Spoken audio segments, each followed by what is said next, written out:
सुप्रभात प्यारे बच्चों, कैसे हो आप सब। आशा करती हूँ कि आप सभी अपने घर पर स्वस्थ होंगे। बेटा, आज हम व्याकरण का पाठ 19 अशुद्ध वाक्यों का शोधन इस विषय का अध्ययन करेंगे। अब देखो बेटा, व्याकरण के सामान्य नियमों की सही जानकारी ना होने के कारण विद्यार्थियों से बोलने और लिखने में अशुद्धियाँ हो जाती हैं। मतलब अगर हमें इस नियमों की सही जानकारी नहीं है तो हम उसे बोलेंगे भी गलत, और जिस शब्द को हम गलत बोलेंगे उसे हम लिखेंगे भी गलत। तो शुद्ध भाषा के प्रयोग के लिए वर्णों के शुद्ध उच्चारण, शब्दों के शुद्ध रूप और वाक्यों के शुद्ध रूप जानना अति आवश्यक है। विद्यार्थी प्राय दो तरह की अशुद्धियाँ करते हैं। कौन कौन सी, देखिए जरा। एक शब्द संबंधी और दूसरी वाक्य संबंधी। वाक्यों में ये अशुद्धियाँ कई प्रकार की हो सकती हैं, जैसे लिंग की गलती के कारण, वचन की गलती के कारण, कारक की गलती के कारण, संज्ञा, सर्वनाम, विशेषण तथा क्रिया संबंधी गलती आदि के कारण। तो यदि हम बार बार अभ्यास करेंगे तो हम इन अशुद्धियों से बच सकते हैं। तो चलिए जानते हैं।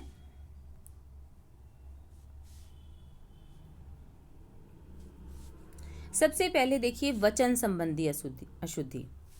वचन संबंधी अशुद्धियाँ, ठीक है। अब अशुद्ध वाक्य देखेंगे। क्या तुमने आज का समाचार सुना था?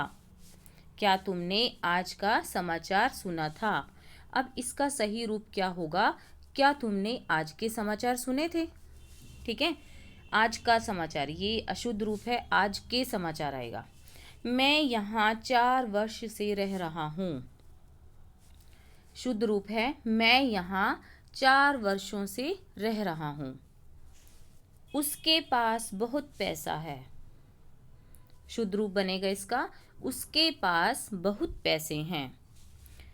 चारों वेदों का नाम बताओ। चारों वेदों का नाम बताओ। ये आपका देखो सही है, चारों वेदों के नाम बताओ, इसमें के आएगा यहाँ पर। 10 आदमी के लिए खाना बनवाओ। शुद्ध रूप बनेगा 10 आदमियों के लिए खाना बनवाओ। अब देखिए इसके बाद जो है लिंग संबंधी अशुद्धियाँ। अब देखिए, सुप्रिया सुप्रिया बहुत आज्ञाकारी है। सुप्रिया क्या है? स्त्रीलिंग है, और यहाँ पर आज्ञाकारी क्या है? पुल्लिंग शब्द है। तो सही रूप बनेगा सुप्रिया बहुत आज्ञाकारिणी है। नीलेश या सोनल जाएंगे। तो इसका सही रूप बनेगा नीलेश या सोनल जाएगी। गुणवान स्त्री का सभी सम्मान करते हैं। अब स्त्री स्त्रीलिंग, गुणवान क्या है? पुल्लिंग शब्द है, तो यहाँ पर आएगा गुणवती। गुणवती स्त्री का सभी सम्मान करते हैं। आपका बेटा और बेटी नहीं आई। अब यहाँ पर शुद्ध रूप क्या बनेगा? आपका बेटा और बेटी नहीं आए। मेरा भाई 11वीं कक्षा में पढ़ता है। ये इसका देखिए अशुद्ध रूप है, मेरा भाई 11वीं कक्षा में पढ़ता है। लक्ष्मीबाई अत्यंत वीर थी। वीर क्या है? पुल्लिंग शब्द है, तो यहाँ पर क्या आएगा? वीरांगना। लक्ष्मीबाई अत्यंत वीरांगना थी। तो ये आपकी हुई लिंग संबंधी अशुद्धियाँ। इसके बाद है संज्ञा संबंधी अशुद्धियाँ। अशुद्ध वाक्य पढ़ेंगे पहले। अपने सभी गुरुओं का सम्मान करो। अब इसका शुद्ध रूप बनेगा अपने सभी गुरुओं का सम्मान करो। परतंत्र भारत में अनेक राजे थे। राजे, राजे नहीं आएगा। परतंत्र भारत में अनेक राजा थे। आजकल 50 रुपया में भी कुछ नहीं आता। रुपया, रुपया नहीं आएगा, यहाँ पर आएगा रुपयों। आजकल 50 रुपयों में भी कुछ नहीं आता। पिताजी रविवार के दिन आपके यहाँ आएंगे। यहाँ पर आएगा पिताजी रविवार को आपके यहाँ आएंगे। हरेक ने पुस्तक खरीदी है। हरेक नहीं, यहाँ पर आएगा प्रत्येक। प्रत्येक ने पुस्तक खरीदी है। इसके बाद आगे देखिए सर्वनाम संबंधी अशुद्धियाँ। नाना जी तुम कल क्यों नहीं आए? अब देखो जो बड़े होते हैं उनके लिए हम तुम का प्रयोग नहीं करते, उनके लिए हम आप का प्रयोग करते हैं। नाना जी आप कल क्यों नहीं आए? मेरे को एक पुस्तक खरीदनी है। मेरे को ये गलत उच्चारण है, मुझे एक पुस्तक खरीदनी है। मैंने तेरे को कितना समझाया। देखो ये सर्वनाम जो है तेरे को नहीं आएगा, यहाँ आएगा तुझे। मैंने तुझे कितना समझाया। यह अच्छे लोग नहीं हैं, यह नहीं आएगा, ये अच्छे लोग, ये लोग अच्छे नहीं हैं। मैं मेरा काम करता हूँ। मेरा नहीं अपना, मैं अपना काम करता हूँ। मैंने आज नहीं पढ़ना। मैंने की जगह क्या आएगा, मुझे, मुझे आज नहीं पढ़ना। वे भोजन कर लिए हैं। वे नहीं, देखो यहाँ पर बहुवचन के अनुसार है सारा वाक्य जो है, सर्वनाम ये गलत है। क्या आएगा, उन्होंने भोजन कर लिया है। बाहर क्या खड़ा है? बाहर कौन खड़ा है? यह कौन का सम्मान है? कौन का नहीं, किसका। यहाँ क्या आएगा, किसका सामान है। जो करोगे सो भरोगे, जैसा करोगे वैसा भरोगे। इसके बाद आपकी देखिए क्रिया संबंधी अशुद्धियां हैं। मुझे कॉफ़ी पीना है। मुझे कॉफ़ी पीनी है, ये शुद्ध वाक्य है।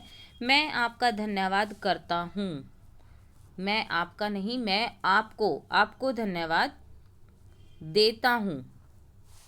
आप यहीं ठहरो। आप यहीं ठहरिए। क्या यह संभव हो सकता है? क्या यह संभव है? मैं आपकी श्रद्धा करता हूँ। ये गलत है, सही बनेगा मैं आप पर श्रद्धा रखता हूँ। मैं अब सोना मांगता हूँ। मैं अब सोना चाहता हूँ। इसके बाद देखिए क्रिया विशेषण संबंधी अशुद्धियाँ। वह अवश्य ही पास होगा। ये गलत है, देखो सही है, वह अवश्य पास होगा। वहाँ कोई लगभग 1000 आदमी थे। वहाँ लगभग 1000 आदमी थे। वह छत पर से गिर पड़ा। सही है इसका, वह छत से गिर पड़ा। मैं सारी रात भर पढ़ता रहा। मैं रात भर पढ़ता रहा। यहाँ नहीं बैठो। शुद्ध वाक्य है, यहाँ मत बैठो। इसके बाद देखिए विशेषण संबंधी अशुद्धियाँ। सब लोग अपना काम करो। तो यहाँ पर क्या आएगा, सब लोग अपना अपना काम करो। किसी और लड़की को बुलाओ। किसी दूसरी लड़की को बुलाओ। प्रत्येक विद्यार्थी को 2-2 पुस्तकें दे दीजिए। सही वाक्य है, प्रत्येक विद्यार्थी को 2 पुस्तकें दे दीजिए। हमारा पुराना कार ठीक हो गया। देखो बोलने से ही पता चल रहा है कि इसमें अशुद्धि है। हमारी पुरानी कार ठीक हो गई। यह दुखद समाचार सुनकर मुझे भारी दुख हुआ। सही वाक्य बनेगा, यह दुखद समाचार सुनकर मुझे बहुत दुख हुआ। राम बड़ा चालाक है। इसका सही है, राम बहुत चालाक है।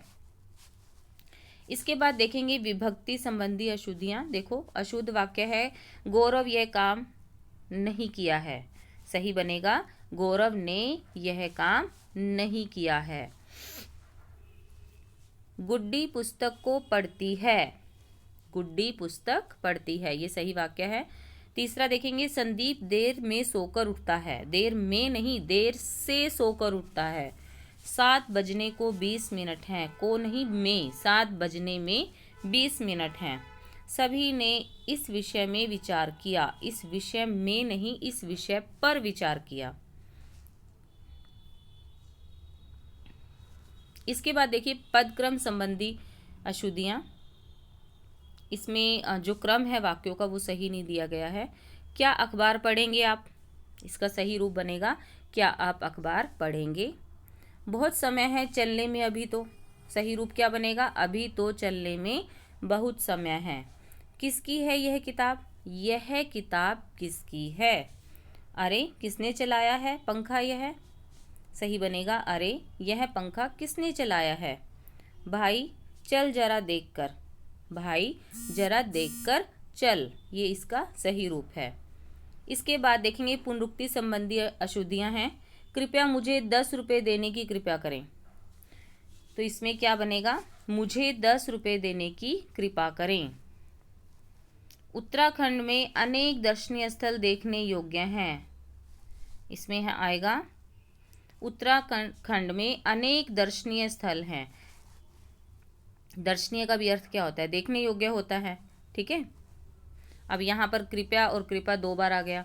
केवल अध्यापकों मात्र के लिए, अब केवल और मात्र का एक ही अर्थ होता है, तो एक का प्रयोग करना है, केवल अध्यापकों के लिए। प्राचार्य का बहुत भारी आदर सत्कार हुआ, तो इसमें क्या आएगा, प्राचार्य का बहुत आदर सत्कार हुआ। इसके बाद देखिए मुहावरे संबंधी अशुद्धियां जो हैं। युग की मांग का यह बीड़ा कौन चबाता है, चबाता नहीं, क्या आएगा, युग की मांग का यह बीड़ा कौन उठाता है।